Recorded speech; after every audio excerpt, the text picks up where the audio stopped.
আসসালামু আলাইকুম। প্রবাসী রান্নাঘরে আপনাদের সবাইকে স্বাগতম। আবারও চলে আসলাম নতুন একটা রেসিপি নিয়ে। আজকের রেসিপি হচ্ছে গরুর মাংসের ভুনা। চলুন বেশি দেরি না করে শুরু করা যাক আজকের রেসিপিটা।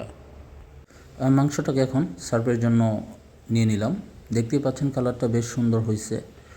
আপনারা চাইলে বাড়িতে একবার জন্য হলেও এটা ট্রাই করবেন। এটা এতটাই সুস্বাদু হবে, এটা টেস্ট কখনোই ভুলতে পারবেন না। বাড়িতে হয়তো আপনারা অনেক বাড়ি গরুর মাংস রান্না করেছেন, একবার জন্য হলেও এইভাবে ট্রাই করে দেখবেন। চলুন বেশি দেরি না করে শুরু করা যাক আজকের এই রেসিপি। এবং আমি এখানে কি উপকরণ দিয়ে গরুর মাংস ভুনা করেছি। আমি এখানে 700 গ্রামের মতন বোনলেস গরুর মাংস নিয়ে নিয়েছি এবং সুন্দর করে পরিষ্কার করে ধুয়ে নিয়েছি। আমি এখন মাংসগুলোকে এইভাবে ছোটো ছোটো পিস করে নেব। বেশি ছোটো না বেশি বড় না, সাইজে মিডিয়াম করে নেব। হ্যাঁ, এইভাবে আমি মিডিয়াম সাইজ পিস করে কেটে নিয়েছি সবগুলো মাংসকে। এরপর আমি 4টা মিডিয়াম সাইজের পেঁয়াজ নিয়ে নিয়েছি। গরুর মাংস একটু পেঁয়াজ বেশি ব্যবহার করতে হয়। এইভাবে স্লাইস করে পাতলা পাতলা স্লাইস করে সবগুলো পেঁয়াজ আমি কেটে নেব।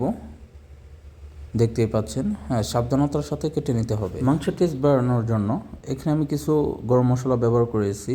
4 পিস দারুচিনি এবং কিছু লবঙ্গ, 4 পিস শুকনো মরিচ এবং 2টা তেজপাতা আমি এখানে ছোটো ছোটো করে কেটে নিয়েছি এবং স্টার ফুল 3টা এবং গোলমরিচ এবং গোটা চারেক ছোটো এলাচ ব্যবহার করে নিয়েছি। মাংসগুলোকে আমি সুন্দর করে পরিষ্কার করে নিয়ে নিয়েছি। এখন আমি দিয়ে দিচ্ছি সে পেঁয়াজ কুচি। সবগুলোকে আমি এইভাবে দিয়ে দেব। সেই সাথে আমি দিয়ে দিচ্ছি গার্নিশের জন্য গোটা চারেক কাঁচামরিচ। এরপরে আমি দিয়ে দেব সেই গরম মশলাগুলো। এরপর দিয়ে দিতে হবে স্বাদ মতন লবণ। এরপর আমি দিয়ে দিচ্ছি 1 চা চামচ শুকনো মরিচের গুঁড়ো।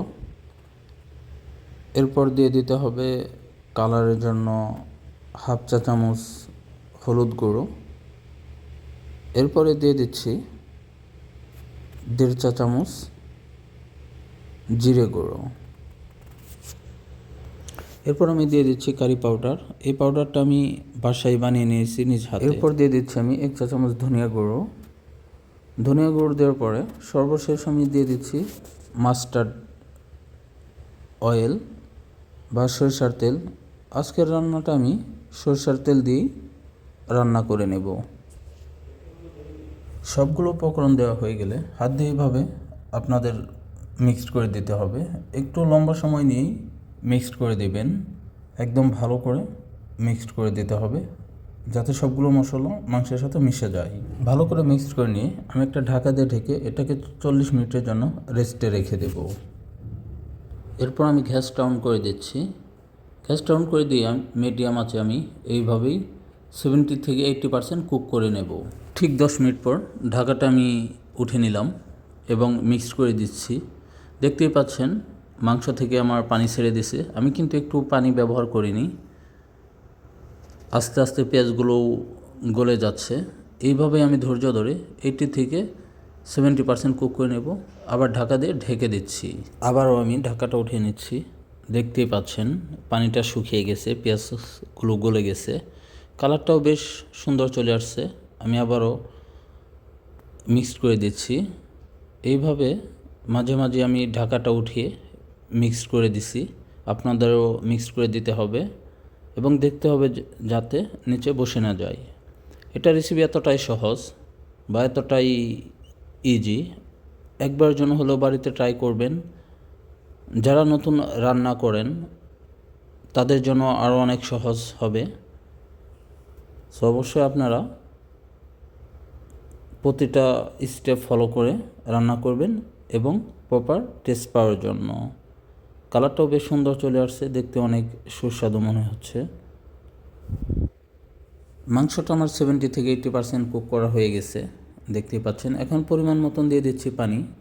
আপনারা পরিমাণ মতন পানি দিয়ে দিবেন এবং গ্রেভিটা কতটুকু ঘন রাখতে চান সেই পরিমাণ মতন পানি দিয়ে দিবেন। পানি দেওয়ার পরে আমি আরেকবার জন্য মিক্স করে দিচ্ছি যাতে নিচে বসে না যায়।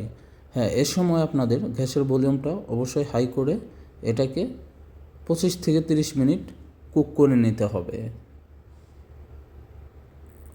25 থেকে 30 মিনিট কুক করার জন্য আবারও আমি ঢাকা দিয়ে ঢেকে দিচ্ছি। চলুন ঘুরে আসি 30 মিনিট পর। চলে আসলাম 30 মিনিট পর।